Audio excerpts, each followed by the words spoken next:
What's going on, Internet? This is JD coming at you another video from Redskins Ran Hail to the Redskins. Going to talk about the game against the Titans. That was on Saturday night. Talk about DJ Swearinger, the officiating, Jay Gruden. Go through the whole thing. So, I'm going to start with the game first. The game, I watched it from beginning to end.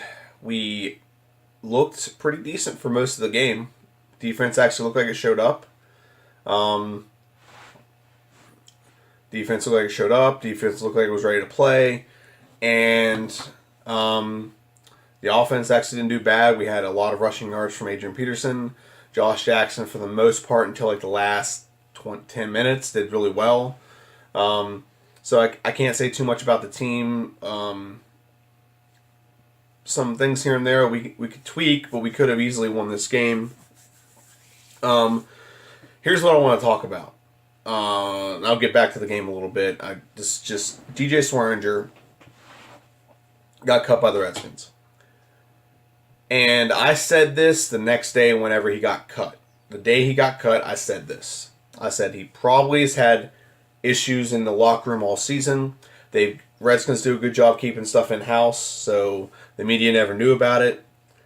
And he went to the media about Greg Minuski, and Jay Gruden said, it's the final straw, you're out of here. And honestly, DJ Swearinger, you have no room to talk. You missed a wide open pick that you should have had. That could have turned the tide of the game. You've been jawing all year long about fans. You've been complaining all year long. If that's just what we hear, imagine what's going on in the locker room. This is why the Redskins had to cut this guy. If anyone's ever coached a team or ever managed people, you can't have someone who has negativity about the organization they're all working or playing for in the locker room. You can't have that. You're going to have dissension. He's got a lot of young guys he could actually ruin just by him jawing his mouth off at him. Yeah, he's played very well for us this year, no doubt. He's played very well. But you can't have that in your locker room. And all these people were saying, what has Jay Gruden done? This is we complained about this so much when RG3 got special treatment for being a player, and he undermined the coach. Now that the coach actually takes authority and punishes the player for running his mouth, we have an issue with it. And everyone's, I'm on all the Redskin fan groups, and tell you what, there's a lot of vitriol that goes Jay Gruden's way. He might just leave us just because of the way the fans are. And then we'll be back in NFL hell for a long time. Let me just make something very clear. Jay Gruden, the Washington Redskins, let me rephrase this. The Washington Redskins have 22 people on IR. 22 people on IR. An entire offensive line is out. Our starting running back this year is out. 2 of our tight ends are out. Our starting quarterback and our backup quarterback are out.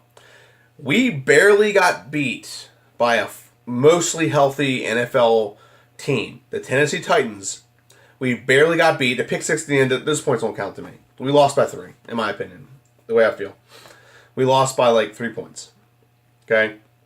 We barely got beat by a team who had pretty much starters across the board, and he had the backup quarterback in the second half. We barely got beat by that team. We're playing 4th-string quarterback, we're playing backup running backs, we're playing 3rd or 4th string linemen, and you want to fire the coach that gets a team that has 4th string players playing at the middle of the pack NFL level. That's the ideology. That we want to fire the coach who has players who shouldn't even be on an NFL roster, but he has players who are on any team would be practice squad or 4th stringers, and he has them playing to the level where they can go 7-9 or 8-8. Right now, it's up in the air whether we're 7-9 or 8-8. We could tie technically, I guess. That's possible too. You want to fire that coach. That one has 21 starters out. 21 starters. Okay? Most of his offense is out. He's playing with a 3rd or 4th string offense right now. You want to fire the guy that takes that team with all those injuries and all those backups in and everything and gets them to above or right at the middle, 500 team. Let's put it this way. The NFL is a 500 league. The way the NFL is designed, it's to create parity where you're good one year, you suck the next year, you're good one year, they suck the and if you're riding in the middle of the pack, what it is, there's one or two games where you could have just one or two things could have gone your way. And that's why one of the things on my list is officiating. I'm tired of the officiating that comes on with the I'll get to officiating in a minute. Okay? It is stupid and asinine that people, fans of football, sit back and want to ask for or demand a guy get fired. The coach before Jay Gruden was 4-12, 10-6 with RG3, 3-13. Okay, that's Mike Shanahan, Super Bowl champion Mike Shanahan. Okay, coach before him, Jim Zorn. Yeah, Jim Zorn. Had an 8-8 season and then like a 4-12 season after that. So Jay Gruden has gone his first year. He just started out 4-12, and he's been 9-7, 8-7-1, 7-9, and now this year he's going to be at least 7-9 again. And he has all these injuries to thank for. Just when he was turning the corner, and the team, gets above 500 for 2 back-to-back years, he gets back-to-back years with like 15 plus injuries on his team. Last year was the defense. This year's the offense. You can't win football games with just one side of the ball being effective. And he actually doesn't have the offensive isn't ineffective. It's just unable to have those big explosive plays. That's the problem with our offense. Is guys can't get open. We can't have big explosive plays, and we don't have enough time for a quarterback to Actually, I think our offensive line did really good this week. To be honest with you, I personally think that offensive line did really good this week. So, people trying to demand that Jay Gruden get fired for cutting a player for running his mouth. What that says to me is first off, they got to have a plan. You got to have a backup plan. And there's Fabian Monroe. There's a whole bunch of guys that they've signed. There's Shazier Everett that could probably do the same role. You don't get rid of that's like everyone's like, well, Aaron Rodgers talking, didn't fire. Everyone's trying to play the race card. It has nothing to do with the race. Aaron Rodgers is a franchise quarterback. If he got cut today, he would have people trying to sign him for $40 million a year if they could afford it. Okay, people aren't going to sign DJ Swearinger for that. He's not gonna go. He'll go to somewhere because he's a good enough player, but he's not. He doesn't change a franchise like Aaron Rodgers does. Aaron Rodgers. This is why Aaron Rodgers was chosen over Mike McCarthy, because Mike McCarthy has not gotten the most out of the team around Aaron Rodgers. Aaron Rodgers has been carrying that franchise for 5 years. DJ Swearinger's for a decade plus. Okay, DJ Swearinger has not been carrying this team for 3 years. Everyone thinks that it's Swearinger that changed the kind of the mentality of the team. Didn't. It was Josh Norman. They just happened to be on the team at the same exact time. The ideology of the team changed with Josh Norman. And he's probably gone too, because I think his contract's just about up. Titans, by the way, are very classless. They've been irrelevant forever. They've been to, beyond one Super Bowl. I think they might have gone to another one as the Oilers or something. But they are a shit organization. They've always been a shit organization.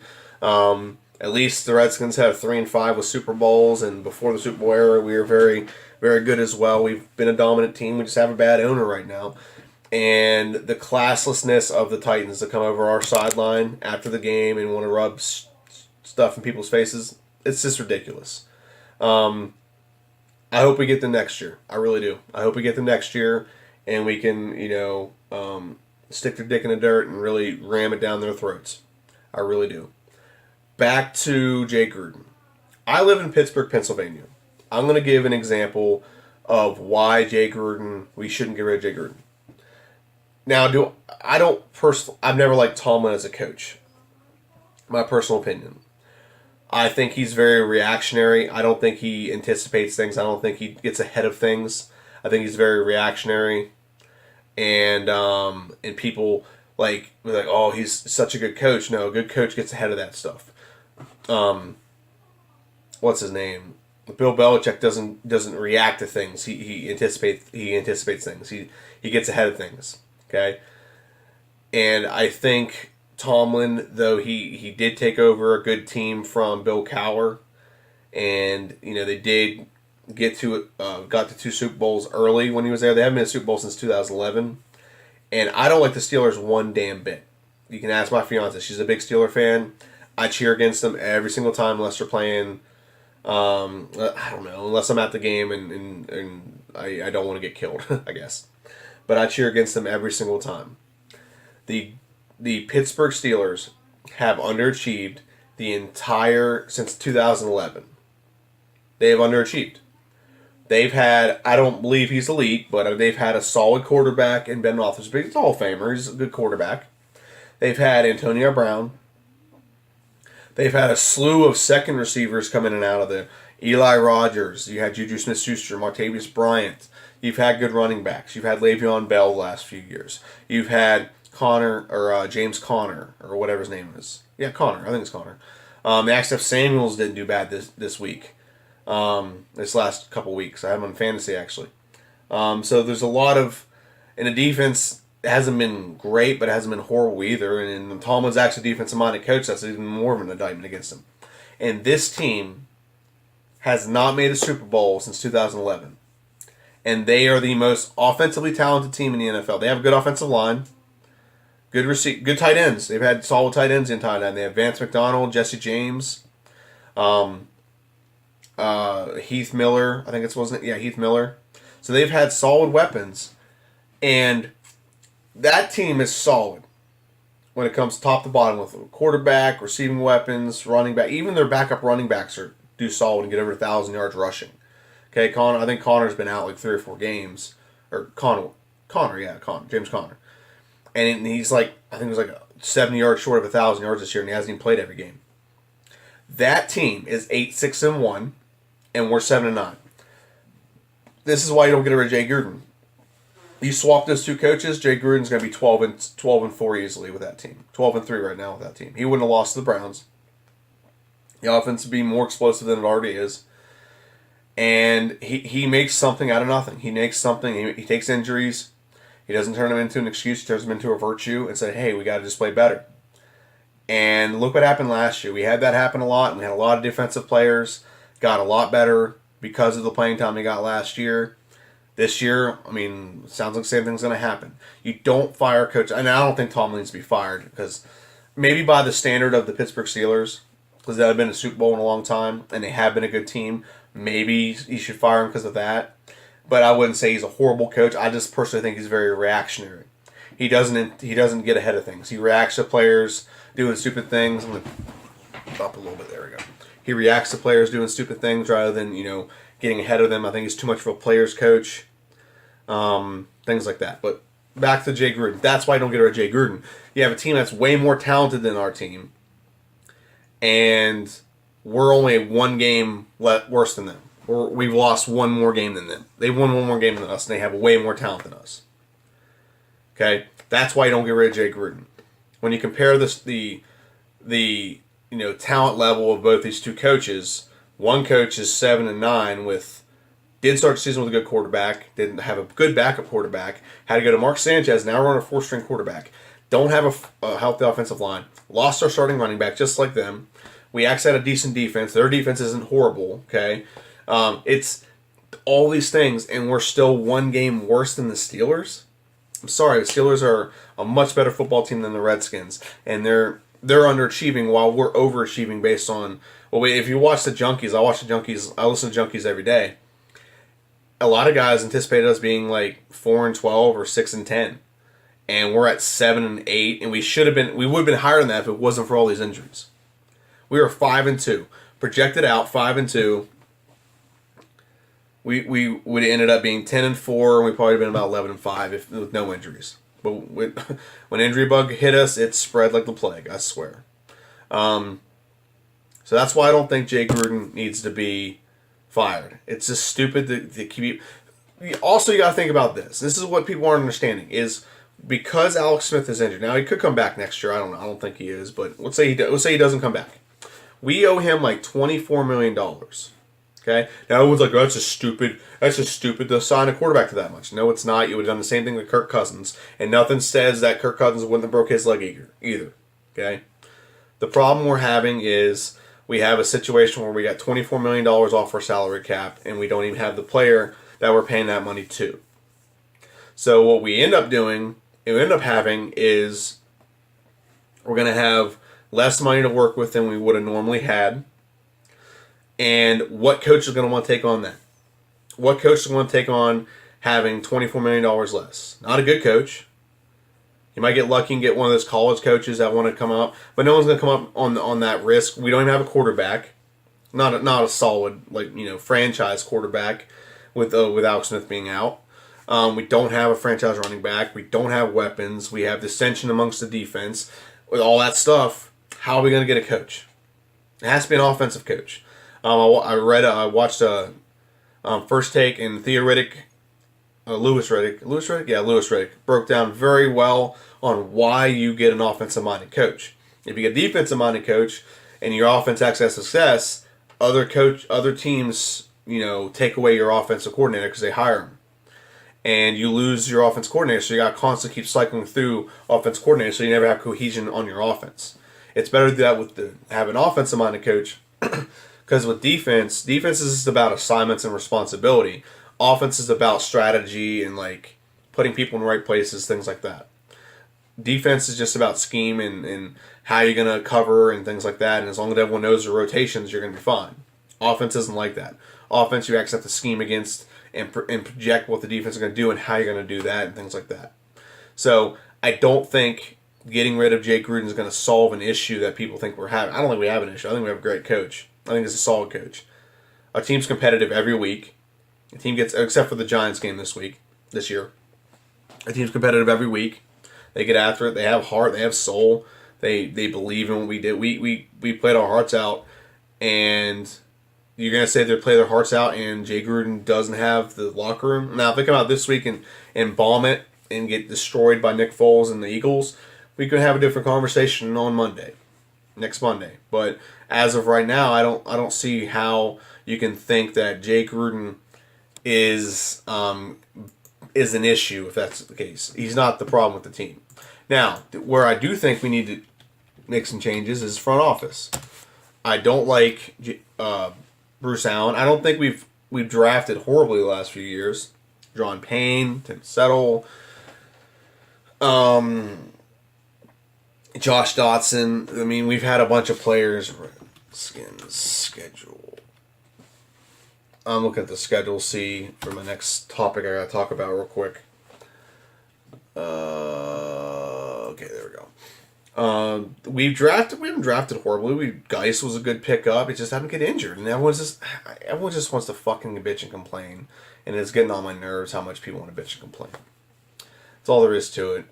And then again, DJ Swearinger gets cut, and then it just puts icing on the cake for people. The next thing I want to talk about is officiating. The officiating we've had has cost us 2 games early, and it also cost us this game this week. It almost cost us the Jaguars game, but it cost us a game last week. Against the Texans, we had a dumb, phantom, away from the ball, barely any kind of contact whatsoever, holding or pass interference call. I think we're basically at that point where, how they say that you can call holding on every play if the referee wanted to. We're basically at that point when it comes to defense. That they're going to call these phantom bullshit calls, holding and stuff like that. That happened, and then we had a pass interference call that wasn't called, that the NFL comes out and says, oh, that should have been called. Well, give us the win then, sons of bitches. Give us the fucking win. Okay? Because right now if we had that, we'd be 8-6, and we'd still be in the playoff hunt. Cowboys. We have a blatant pass interference.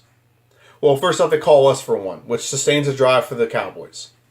Okay, which killed off 2 minutes for us, which could have been a possibility for us to come back. We only lost by 8. Okay?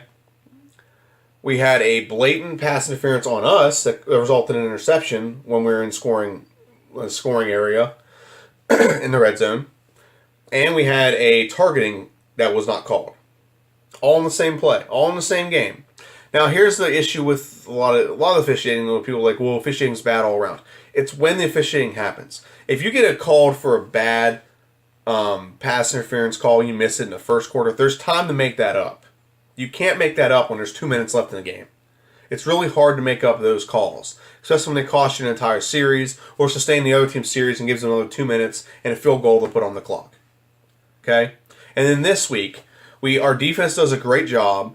It's 3rd and like 7 or 3rd and 8 or 3rd and 6 or something like that.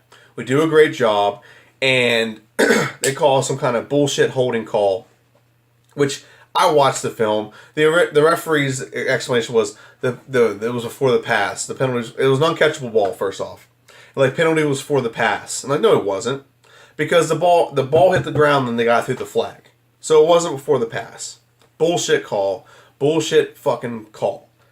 And I don't know if they missed a pass interference, but that definitely cost us because they might have got a field goal and tied the game up at that point. But they ended up getting a touchdown and going ahead. Okay? They might have got a field goal and been down at that point. But they ended up getting a touchdown. I think they were out of field goal range, so they might not have got anything. They might have to go for it on 4th down, which they still couldn't convert it, but they still would have had the possibility of not getting that at all, and the Redskins were running the ball down their throat at that point. So there's 3 games that we could have won. The Redskins could be 10-5 right now, going in with the chance to win the division. With all the industry we have, if it wasn't for some bullshit officiating, we still could be at 9 to 10 wins. We still have the possibility. The Cowboys game, I'll give you maybe not so much that one because we did lose by 8, and we got that field goal late, so we might have not gotten that. But we still could have 2 more wins under our belt, which puts us at 9-6. And those are things that actually can really cost. Those are calls that have cost us games. Officiating against the Redskins has been atrocious. We always get called for holding. No other team gets called for holding. There's a touchdown play. I forget where it was. I think it might have been during the Titans game.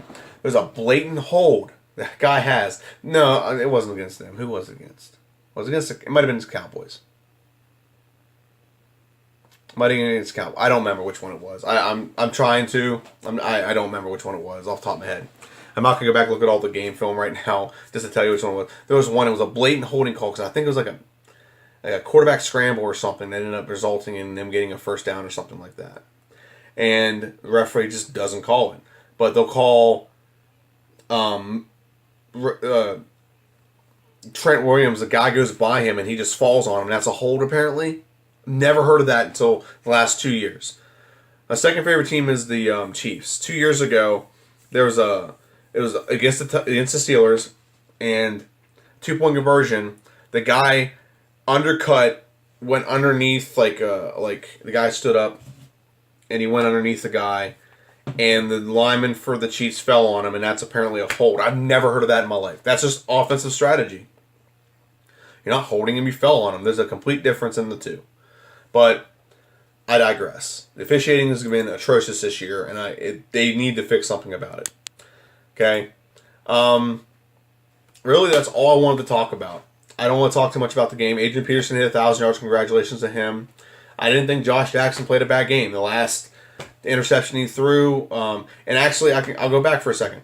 The interception he threw earlier in the game wasn't his fault.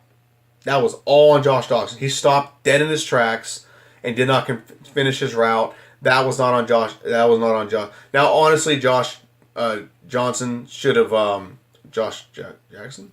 Sorry, he should have thrown it to a shorter route. There's 3 people wide open with the 1st down marker, and he was driving. I mean, I'm not going to go too much into it. He was driving with the chance to win.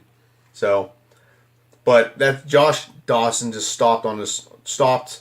He does some things where you're like, okay, this guy can be talented. He makes some tough catches in contact with in traffic, things like that. And then he just does some of the dumbest fucking shit I ever heard of. Last year he missed a game-winning touchdown pass because he wanted to put his arm down because he was too much of a pussy and he didn't brace himself. And he drops a touchdown pass. And then Saturday, he stops dead route and Josh Johnson throws an interception. It's just fucking bullshit.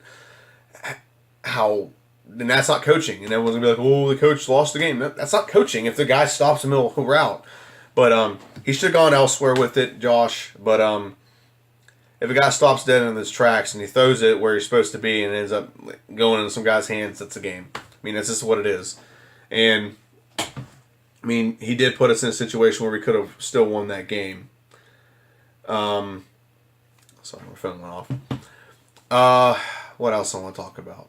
A little side note. I mean, I want to talk about the Eagles game. I think the Redskins need to come out and just beat the Eagles. I think they're statistically or numerically out of playoff contention.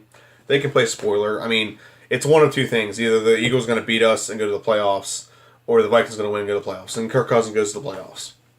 So it's kind of a double-edged sword. I think I'd rather see the Eagles lose, so the Redskins end up being 8-8, and they stop the Eagles, the defending Super Bowl champions, from even making the playoffs. I think that'd be a great way to put a little stamp on this year. That even with all the injuries, we're basically playing the scabs, basically, and we still end up going 8-8 and stop and beating the Super Bowl champs and preventing them from going to the playoffs. I think that'd be a good way to cap off the season. A little side note: this is just some personal things that happened. I didn't get a chance to say Merry Christmas, everyone. 2, I am the reigning 2-time back-to-back champion in my fantasy football league. Last year I won 2 leagues out of 4. This year I won 1 out of 2, and I ended up getting 3rd in the other league. What's the cool part is I wish I could show you, but I don't have I guess I lost the picture. Whenever you do fantasy football drafts, they project based on your draft where you're going to end up in the end of the league. I was supposed to end up in 8th place. Ended up winning the whole thing. I didn't have the most points. I had some of the fewest points scored against me, so maybe it's just circumstance. I still won. It counts. Patrick Mahomes had me. God, he had me like I was sweating bullets that game because I needed him to not get like. It was close. I mean, let's see if I can bring it up. I'll show you real quick. Do.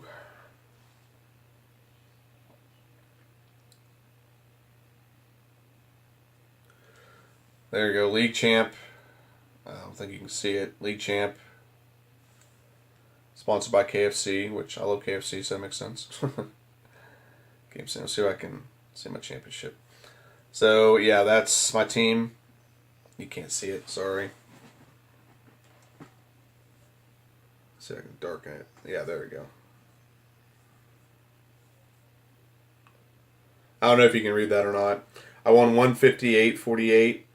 To 147.58, and Patrick Mahomes was like, God, he went from he closed like a 20-point gap in one possession, got within 8 points. I was really worried because he ran, he threw, and he also had D. Williams, but in the end, I ended up winning. So, long story short, and I didn't have a high draft pick this year. I was like 6th in the draft out of 10 people.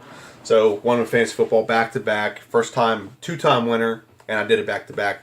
Going for the 3-peat next year. I'll probably get the worst possible team possible. If I win 3 in a row, I'm getting a ring that says 3-time Super Bowl champ for fantasy football. Other than that, I do want to say I saw Aquaman. It's a really good movie. I highly recommend it to everyone. And Assassin's Creed Odyssey is extremely good. Sorry, got off topic there for a little bit. But my name is JD. This is Redskins Rant. Please like, share, subscribe. Let me get your input. I really don't see why firing Jay Gruden seems to be on everyone's mind. That's not the person I would fire. Get rid of our owner. Get rid of Bruce Allen. Maybe Doug Williams. Would not fire him. Jay Gruden. He's not a bad coach. He's very solid. He got, as someone said in a post I put, he got Andy Dalton paid. He gets quarterbacks paid because he knows what he's doing when it comes to offense. And unless you're going to find the next Sean McVay, okay, you don't fire a coach who's been making you relevant and respectable. Teams don't show up against the Redskins and just think it's a cakewalk. They're going to be in for a fight, regardless of whether we're full strength or we have 4th stringers in. So this is the longest video I've done in a while. This is JD. This is Redskins Rant. Appreciate everyone watching. Hail to the Redskins. Have a good day.